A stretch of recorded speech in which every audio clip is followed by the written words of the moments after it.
नमस्कार साथियों, स्वागत है आप सभी का आपके अपने YouTube channel wifi super study पर। आज हम लोग एयरफोर्स के लिए फिजिक्स की सीरीज कंटिन्यू करने वाले हैं, जिसमें आज हम लोग वेक्टर चैप्टर पढ़ने वाले हैं। तो चलिए बिना देरी के एक मोटिवेशनल कोट के साथ अपनी क्लास को स्टार्ट करते हैं। तो देखिए आज की मोटिवेशनल कोट, देखिए, ख्वाहिशों से नहीं गिरते फल झोली में, कर्म की शाखा को हिलाना पड़ता है। जी हाँ साथियों, बिना कर्म किए आपको कुछ भी हासिल होने वाला नहीं है। जैसे कि आपने अभी एयरफोर्स का ज्वाइनिंग का लक्ष्य रखा है, तो आपको उसके लिए दिन रात मेहनत करनी होगी। ऐसे ही नहीं कि बस सोच लिया और जाके सो गए, ऐसे ही नहीं मिल जाती कोई लक्ष्य। ठीक है, तो चलिए आप लोग इस बात को अच्छे से ध्यान दें। तो चलिए बिना देरी के अब क्लास को स्टार्ट करते हैं। देखिए पहला क्वेश्चन काफ़ी इंपॉर्टेंट क्वेश्चन है जो मैं ये करा रहा हूँ। सारे प्रीवियस ईयर क्वेश्चन पे आप चाहे जो भी प्रैक्टिस सेट उठा लीजिएगा, उसमें देखिएगा यही क्वेश्चन आपको मिलेंगे। तो चलिए बिना देरी क्लास को स्टार्ट करते। देखिए पहला क्वेश्चन आप सभी की स्क्रीन पर। बताना है आप लोगों को निम्नलिखित में से स्केलर राशि कौन सी है। जी हाँ, विस्थापन, वैद्युत क्षेत्र, त्वरण या फिर कार्य, इन सभी में से आपका स्केलर राशि, स्केलर का मतलब अदिश होता है। बहुत सारे लोगों को पता होगा, जिनको नहीं पता है वो नोट कर लें कि स्केलर मिल जाए तो उसका मतलब अदिश ही होता है। तो चलिए कोशिश करिए सभी लोग आंसर करने की। तो देखिए विस्थापन आपका कैसी राशि होती है। विस्थापन आपका एक सदिश राशि होती है, वेक्टर राशि होती है। उसके बाद वैद्युत क्षेत्र भी आपका क्या होता है, वेक्टर राशि होता है। तो देखिए वेक्टर राशि होने के लिए कुछ शर्तें होती हैं, उसके बारे में मैं आप लोगों को बता दूं। देखिए उसमें दिशा भी होनी चाहिए, उसका परिमाण भी होना चाहिए, साथ ही साथ वह सदिश योग के नियम का पालन भी करना चाहिए। ये तीन कंडीशनें अगर कोई राशि फॉलो करती है तो वो कैसी राशि होती है, वेक्टर राशि होती है। तो चलिए अगर इनमें से कोई एक भी कंडीशन फॉलो नहीं कर रही है तो वो कैसी राशि होती है, स्केलर या अदिश राशि होती है। तो चलिए देखिए त्वरण भी आपका क्या होता है, सदिश राशि होती है। तो देखिए कार्य आपका बचा, कार्य आपका कैसा होता है। तो देखिए ये तो तीनों हो नहीं सकते, तो ऑप्शन एलिमिनेशन से आसानी से इसे किया जा सकता था। तो आपका कार्य आपका आंसर हो जाएगा यहाँ पर। देखिए नीचे दूसरा नंबर क्वेश्चन आपका क्या कह रहा है, निम्नलिखित में से वेक्टर राशि कौन सी है।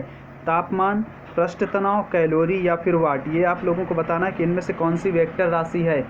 चलिए कोशिश करें सभी लोग। तो देखिए तापमान आपका कैसी राशि होती है, स्केलर राशि होती है, तो ये तो हो नहीं सकता। उसी तरीके से कैलोरी भी आपका क्या है, कैलोरी भी आपका क्या है, कैलोरी आपका वेक्टर राशि नहीं होती है। तो उसी तरीके से वाट भी वेक्टर राशि नहीं होती, जबकि पृष्ठ तनाव आपका कैसे है, वेक्टर राशि होती है। इसमें क्या होता है, ये तीनों कंडीशनों को फॉलो करता है, मतलब इसमें परिमाण भी होता है, दिशा भी होती है और ये सदिश योग के नियम का पालन भी करता है। तो एक राशि ऐसी होती है जैसे कि वैद्युत, अब वैद्युत धारा के बारे में आप लोगों ने सुन रखा होगा। तो वैद्युत धारा कैसी राशि होती है, देखिए उसमें परिमाण भी होता है, दिशा भी होती है, परंतु वह सदिश योग के नियम का पालन नहीं करता, इसलिए वह वेक्टर राशि नहीं होती है। तो चलिए नेक्स्ट क्वेश्चन पर चलते हैं। देखिए अगला क्वेश्चन आप सभी की स्क्रीन पर, हम लोग धीरे धीरे आराम से ही पढ़ेंगे। तो देखिए अगला क्वेश्चन आप सभी की स्क्रीन पर, आप लोगों को बताना है, सदिशें दे रखी हैं दो, a बराबर 5i प्लस 6j व b बराबर 6i माइनस 5j के बीच बना कोण बताना है कितना होगा। 0 डिग्री, 45 डिग्री, 90 डिग्री, 180 डिग्री। तो चलिए कोशिश करिए सभी लोग, क्या होगा आपका आंसर।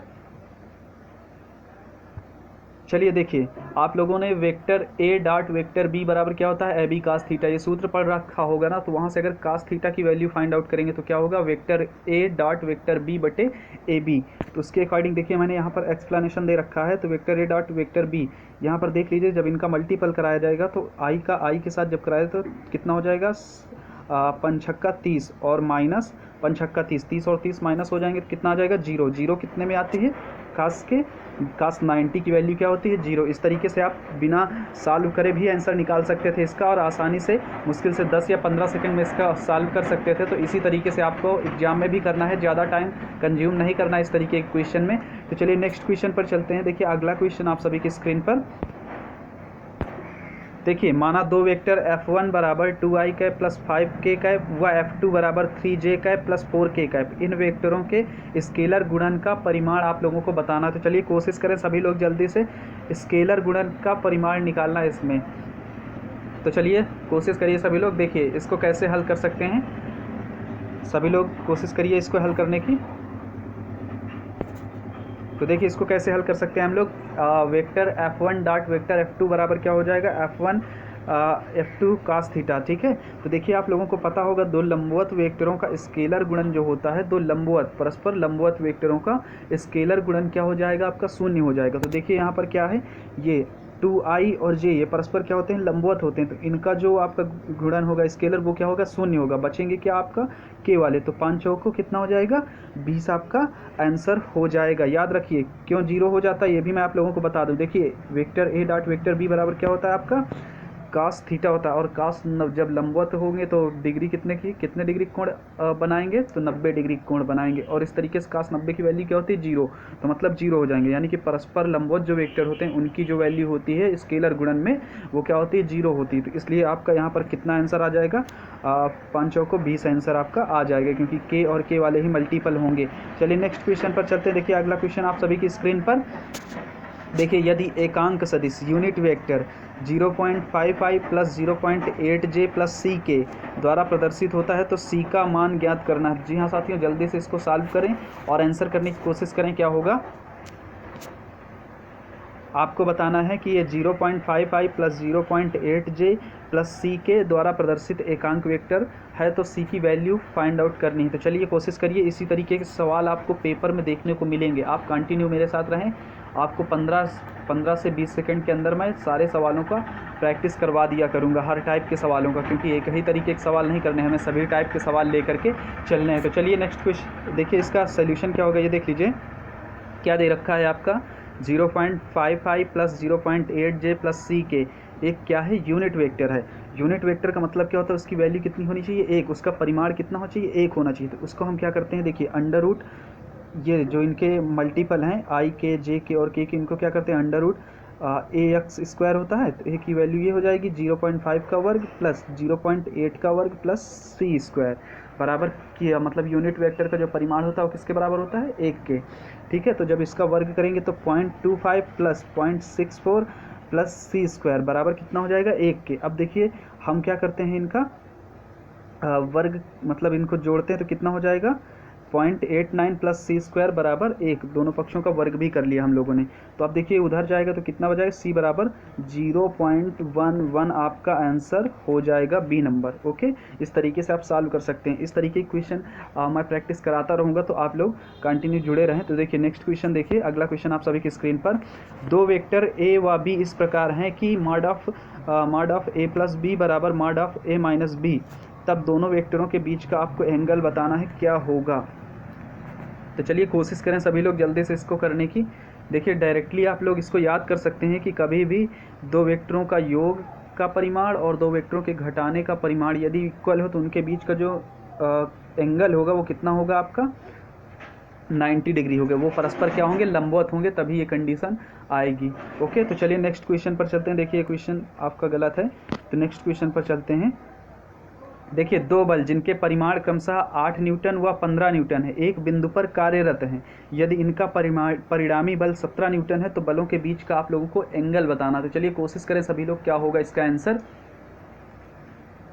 तो देखिए दो बल दे रखे हैं, पहला कितना है, F1 आपका दे रखा है 8 न्यूटन और F2 क्या दे रखा है, 15 न्यूटन, और एक बिंदु का परिणामी क्या दे रखा है, R, यानी कि वो दे रखा है 17 न्यूटन। तो देखिए इसको कैसे सॉल्व करते हैं हम लोग, दो परस्पर बलों का परिणामी R बराबर क्या होता है, under root P square plus Q square. तो देखिए 17 इधर है आपका, 17 बराबर अंडर रूट 15 का वर्ग, क्योंकि ये देखिए P जो है आपका 15 है और प्लस 8 का वर्ग, कितना हो जाएगा, 15 15 हम 225, 8 8 64, जोड़ देंगे कितना आ जाएगा, 289। जब दोनों पक्षों का वर्ग कर देंगे तो देखेंगे क्या मिल जाएगा, 289। क्योंकि ये दो परस्पर बल जब लंबवत होते हैं तो उनके लिए सूत्र है, तो लंबवत के लिए आपका पता है कि एंगल कितना आता है, 90 डिग्री। इस तरीके से आप इसको सॉल्व कर सकते हैं। इसी तरीके के क्वेश्चन फॉर्मेट चेंज करके आपको देखने को मिलेंगे। आप चाहे जो भी प्रैक्टिस सेट सॉल्व करिए, उसमें देखिए आपको स्टार्टिंग के जो 2 चैप्टर मैंने पढ़ाए हैं उनसे कम से कम 3 या 4 नंबर का फंसने वाला है, ये देख लीजिएगा आप। चलिए नेक्स्ट क्वेश्चन पर चलें। देखिए अगला क्वेश्चन आप सभी की स्क्रीन पर, कोशिश करें इसका। क्या दे रखा है, यदि ए व बी दो लंबवत वेक्टर हैं जिसमें ए बराबर कितना है, 5i plus 7j minus 3k, उसी तरीके से बी बराबर क्या है, 2i plus 2j minus ak का मान, ये परस्पर लंबवत हैं याद रखिएगा, तो इनका मान, इसमें आपको a की वैल्यू फाइंड आउट करनी है। तो चलिए कोशिश करें सभी लोग, काफ़ी सिंपल सा सवाल है, इसी तरीके के सवाल आपको देखने को मिलेंगे पेपर में, क्योंकि देखिए पेपर में ज़्यादा टाइम तो दिया नहीं जाता, एक सवाल के लिए 1 मिनट से ज़्यादा का टाइम नहीं होता है। तो उस तरीके से अगर आप देखेंगे तो सवाल इतना टफ भी नहीं आने वाला है, ठीक है, खाली उसको मेथोडिकल या कॉन्सेप्चुअल रखा जाएगा। चलिए कोशिश करें सभी लोग, कोई भी पेपर हो इतना टाइम जो पेपर सेटर होते हैं वो इतना देखते हैं कि ये सवाल कितनी देर में सॉल्व हो जाएगा, ठीक है। तो आप लोग टेंशन ना लें, आपको बहुत बड़े क्वेश्चन देखने को नहीं मिलेंगे। इसी तरीके के कॉन्सेप्चुअल क्वेश्चन और जिनमें ट्रिक अप्लाई हो सकती है ऐसे ही क्वेश्चन देखने को मिलेंगे। तो चलिए कोशिश करिए सभी लोग इस सवाल को। देखिए आपने एक सूत्र पढ़ रखा है, vector A dot vector B बराबर ए बी कास थीटा, और यहाँ पर परस्पर लंबवत है तो ए बी कास थीटा उधर वाला पूरा पार्ट क्या हो जाएगा 0। अब जब vector A dot vector B करेंगे तो देखिए 5i का 2i से मल्टीपल कितना हो जाएगा 10, 7j का 2j से कितना हो जाएगा 14, -3 का माइनस का a से कितना हो जाएगा, देखिए 5 दूनी 10, 7 दूनी 14। देखिए यहाँ पर एक्सप्लेनेशन है, जब इसका मल्टीपल करा देंगे यहाँ पर तो 5 दूनी 10 ये आ गया, 7 दूनी 14 और माइनस माइनस प्लस हो गया 3a। अब देखिए यहाँ पर आप देख रहे हैं बराबर किसके हो जाएगा 0 के, क्योंकि इधर लंबवत है तो कास थीटा की वैल्यू क्या दे रखी है 90 डिग्री, और कास 90 की वैल्यू क्या होती है 0। तो एक पार्ट तो पूरा 0 कर गया, एक बचा हमारा। तो देखिए 14 और 10 कितना हो जाएगा 24 हो जाएगा, है ना। इसको उधर भेजेंगे तो कितने आ जाएगा माइनस में, और 3 इधर मल्टीपल में उधर जाएगा डिवाइड में, तो माइनस का 8 आपका आंसर हो जाएगा। ए की वैल्यू कितनी आ जाएगी माइनस का 8। इसी तरीके के क्वेश्चन आपको देखने को मिले, कहीं पर ए की वैल्यू कहीं पर सी की वैल्यू। तो चलिए नेक्स्ट क्वेश्चन पर चलते हैं। देखिए अगला क्वेश्चन आप सभी की स्क्रीन पर, बलों के निम्न जोड़ों में से वह जोड़े छांटे जिसका परिणामी बल शून्य नहीं हो सकता है, ये आपको देखना है। चलिए वो जोड़े छांटे, बलों के निम्न जोड़ों में से वह छांटो जिसका परिणामी 4 न्यूटन नहीं हो सकता है। तो देखिए बल के लिए एक तो आपका अगर 2 बल दे रखे हैं तो उनका आपका या तो मैक्सिमम होंगे या तो मिनिमम होंगे, तो यही आपको छांटना है।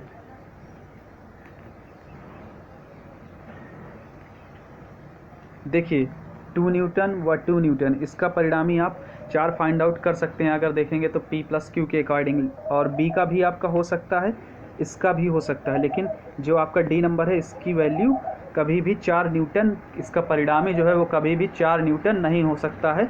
तो चलिए नेक्स्ट क्वेश्चन इसी पे देख लीजिए। माना वेक्टर F बराबर क्या दे रखा है 4i - 3j, एफ के लंबवत एक अन्य वेक्टर क्या होगा, लंबवत वेक्टर आपको ढूंढना है। लंबवत का मतलब कितना 0 डिग्री है, मतलब 0 उसकी वैल्यू आनी चाहिए। आपको पता है लंबवत यानी कि F1 vector dot F2 vector बराबर क्या होगा F1 into F2 F1 into F2 into cos theta होता है ना। कास थीटा लंबवत है तो कास थीटा की वैल्यू क्या रख देंगे 90, कास 90 की वैल्यू क्या हो जाएगी 0। तो इस तरीके से आप यहाँ पर फाइंड आउट करिए क्या हो जाएगा।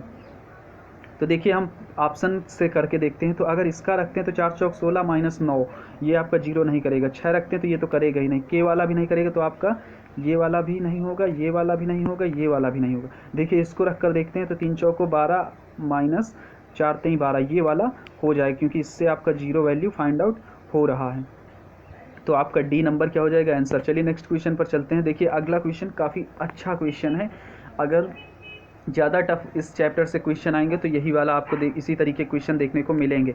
क्या है, स्थिर जल में एक नाव की चाल जो दे रखी है वो 5 किलोमीटर प्रति घंटा, यह 1 किलोमीटर चौड़ी नदी को लघुत्तम मार्ग द्वारा 15 मिनट में पार करती। तो नदी के पानी का वेग आप लोगों को बताना है। चलिए कोशिश करें सभी लोग, क्या आंसर होगा इसका।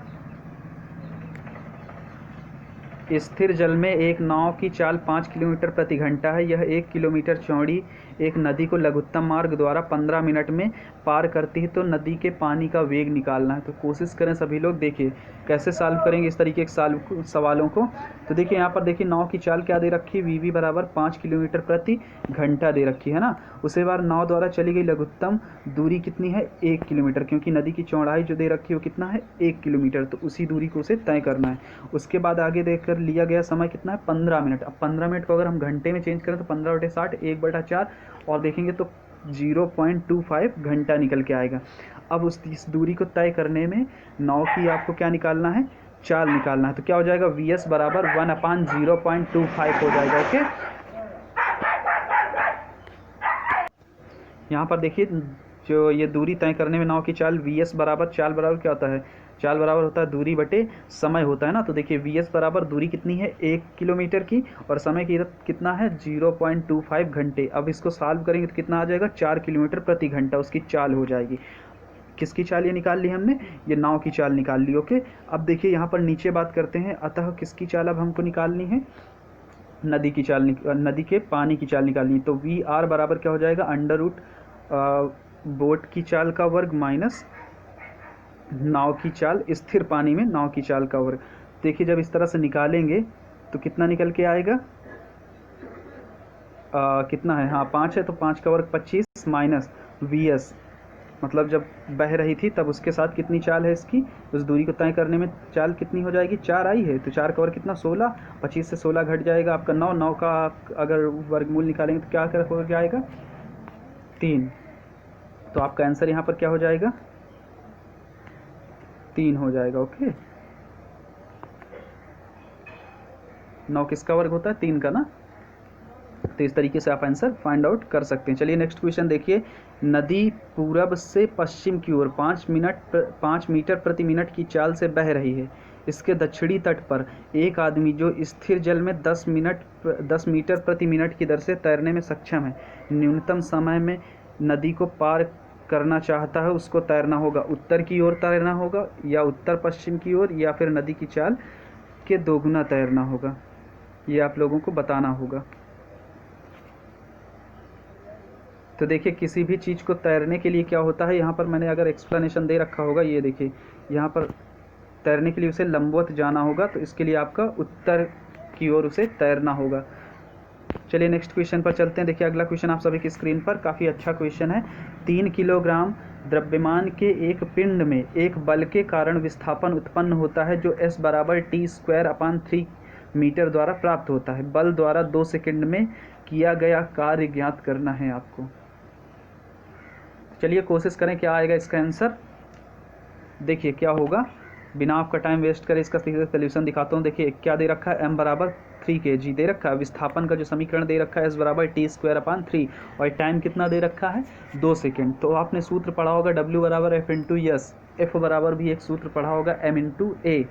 तो देखिए W बराबर M इंटू ए इंटू एस हो जाएगा, जहाँ M क्या है आपका द्रव्यमान, जिसकी वैल्यू कितनी है 3। उसके बाद A की वैल्यू देखिए, किसी भी समीकरण का जो दूरी का अगर कोई समीकरण दूरी या विस्थापन का दे रखा है, उसका जब हम पहली बार अवकलन करते हैं तो उससे हमें वेग मिलता है, जब दोबारा अवकलन कर देते हैं तो हमें त्वरण मिलता है। तो देखिए S बराबर T² 3 है, इसका जब हम यहाँ पर डिफ्रेंसिएशन करेंगे तो देखिए क्या मिलेगा हमें, जब इसका दोबारा करेंगे तो क्या हो जाएगा 2T/3 पहली बार में, और फिर अगली बार T गायब हो जाएगा, तो D²S/dt² की वैल्यू कितनी आ जाएगी 2/3, यानी कि A की वैल्यू कितनी आ जाएगी आपकी 2/3 आ जाएगी, है ना।